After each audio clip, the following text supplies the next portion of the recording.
नमस्ते प्यारे बच्चों। आज मैं आपके लिए एक बहुत ही शानदार कहानी लेके आया हूं और हमारी कहानी का नाम है टक टक।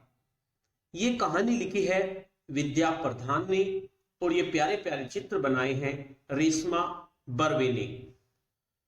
ये कहानी प्रथम बुक्स की कहानी है। आप इस कहानी को ध्यान से सुने, आपको इस कहानी को सुनकर बहुत आनंद आएगा। तो चलिए अपनी कहानी शुरू करते हैं। टक टक टक टक। सोनापुर के राजा पेटूचंद ने अपना सिर तकिए के नीचे दबा लिया। पिछली रात स्वाद ले लेकर कुछ ज्यादा ही खाया गया बटर चिकन उसको परेशान कर रहा था और ऊपर से ये भयानक आवाज। तुम्हें महल के काम इसी वक्त करवाने जरूरी है? वह बुड़बुड़ाकर रानी सुरुचि से बोला। लेकिन रानी तो उनकी बगल में लेटी अगले उत्सव का सपना देखती शांति से सो रही थी। टक टक टक टक।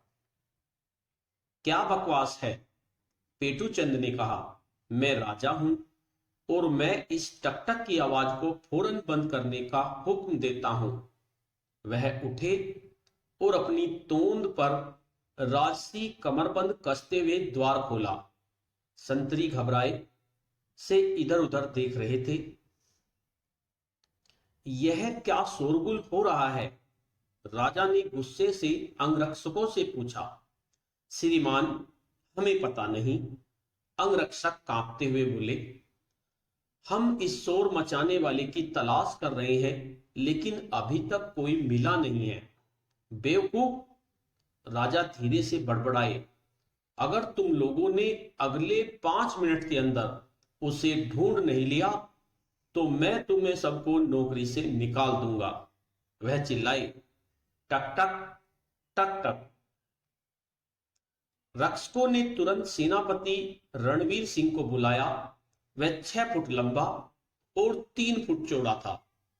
उसकी लंबी घुंघराली मूछें सभी को डराती थी।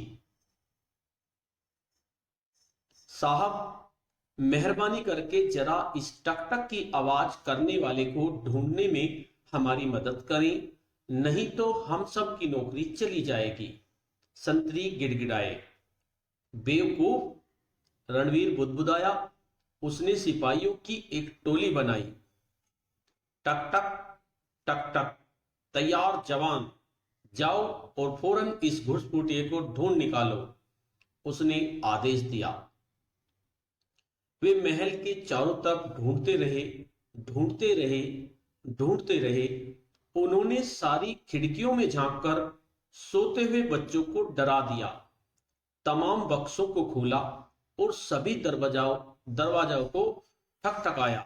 कुल मिलाकर उन्होंने इतना हो हल्ला किया कि उस रात महल में कोई सो नहीं पाया। टक टक टक टक। अगले दिन राजा देर से जागे और दरबार में देर से पहुंचे।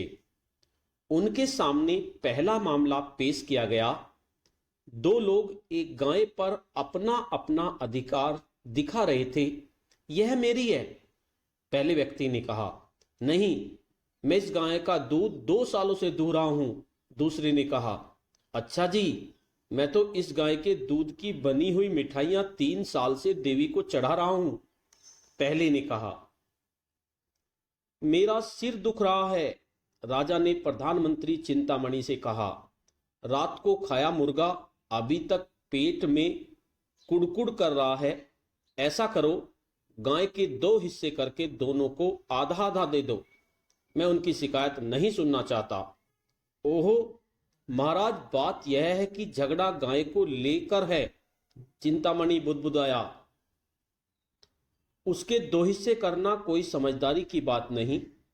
चिंतामणि के ढेरों कामों में पेटूचंद को बेवकूफी भरे फैसले न सुनने देना भी शामिल था। थके और भूखे होने पर राजा पेटूचंद अक्सर ऐसे फैसले सुना देते थे। इसी चिंता से चिंतामणि समय से पहले ही गंजे हो गए थे। माथे पर हाथ मारते हुए राजा बोले। ओहो, तुम ठीक कह रहे हो। जरा बताओ, कि 3 रातें बिना सोए मैं एक न्यायी और बुद्धिमान राजा कैसे बन सकता हूं। राजा पेटूचंद ने चिंतामणि को टक टक की आवाज के बारे में बताया। राहत से मुस्कुराते हुए मंत्री जी ने कहा, मुझे पता है कि इस मामले में सही मदद कौन कर पाएगा। उस रात जब सब सो चुके थे तब वह चिड़ियाघर के दरोगा पशुपति को राजा के पास लाए। टक टक टक टक। यह आवाज सुनते ही पशुपति अपने घर को दौड़ा और एक पिंजरा और कीड़ों से भरा एक कटोरा लेकर लौटा।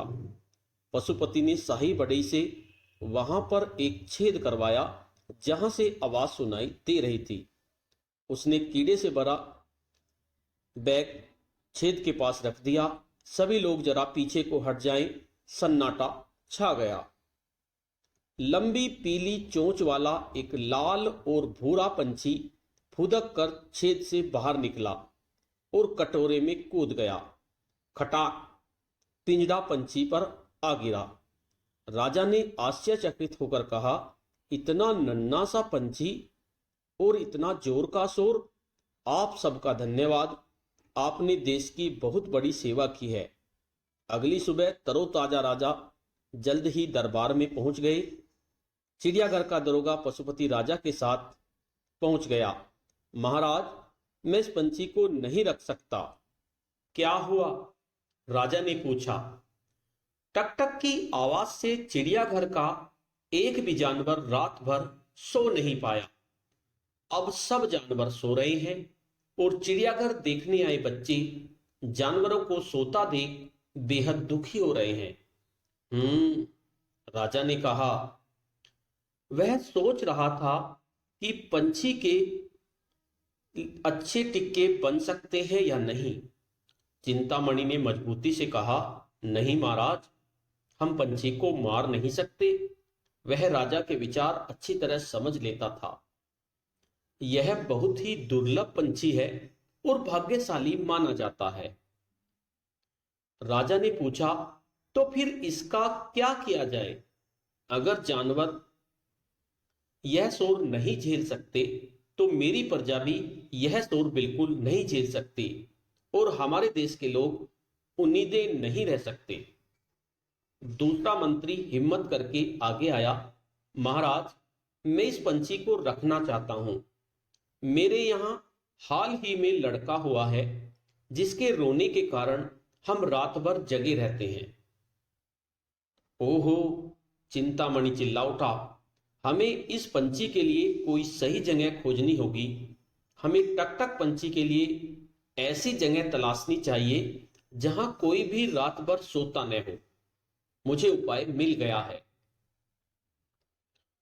और यूं सीमा की पहरेदारी करने वाली पलटन का साथ देने के लिए टक टक पंछी सोनपुर के महल के बाहर बहुत दूर भेजा गया। उसने हर रात सीमा पर जवानों को जगाए रखने का काम इतना बढ़िया ढंग से किया कि उसे देश का राष्ट्रीय पक्षी घोषित कर दिया गया।